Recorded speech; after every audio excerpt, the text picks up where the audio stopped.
আসসালামু আলাইকুম dear viewers, মাত্র 120 টাকায় পাচ্ছেন বাসমতি রাইসের কাচ্চি। সাথে যদি আপনি 30 টাকা যোগ করেন সেক্ষেত্রে আপনি আনলিমিটেড রাইস পেয়ে যাবেন, অর্থাৎ আপনার পেটে যতক্ষণ ক্ষুধা থাকবে আপনি ততক্ষণ খেতে পারবেন। গ্রামের বাংলায় যদি বলি পেট চুক্তি 30 টাকা। এখন আমি লোকেশনটা একটু বলে দিচ্ছি, এটা হচ্ছে মিরপুর 12 ডি ব্লক, ঈদগাহ মাঠের একেবারে পাশে।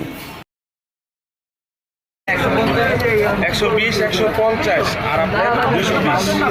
আর আমাদের অফার আছে না, তাই শুক্র শনিবারে আমাদের অফার থাকে 150 টাকা আনলিমিটেড প্রাইস। দিন অফার নাই, এখন আনলিমিটেডটা কবে কবে? এটা খালি শুক্র শনিবার দিয়ে আপনার প্রতিদিনই পাবেন ইনশাল্লাহ। শুক্র শনিবার বাদ দিয়ে না, শুধু শুক্র শনিবারে? না, শুক্র শনি বাদ দিয়েই পাবেন। শুক্র শনি বাদ দিয়ে প্রতিদিন হচ্ছে আপনার 10 তারিখ 12 তারিখ পর্যন্ত পাবেন। এরপর আর পাবেন 10 থেকে 12 তারিখ পর্যন্ত। যেদিন গ্যাপ দিয়েছে যে আমরা 12 তারিখ পর্যন্ত রাখবো। আচ্ছা, আর 12 তারিখের পরে আনলিমিটেড অফার থাকবে না? না, এরপর আর থাকবে না ভাই। প্রথমে 120 টাকা হচ্ছে আপনার রাইস, এরপরে হচ্ছে 30 টাকা দিলে আনলিমিটেড। Unlimited price. এটা 12 তারিখ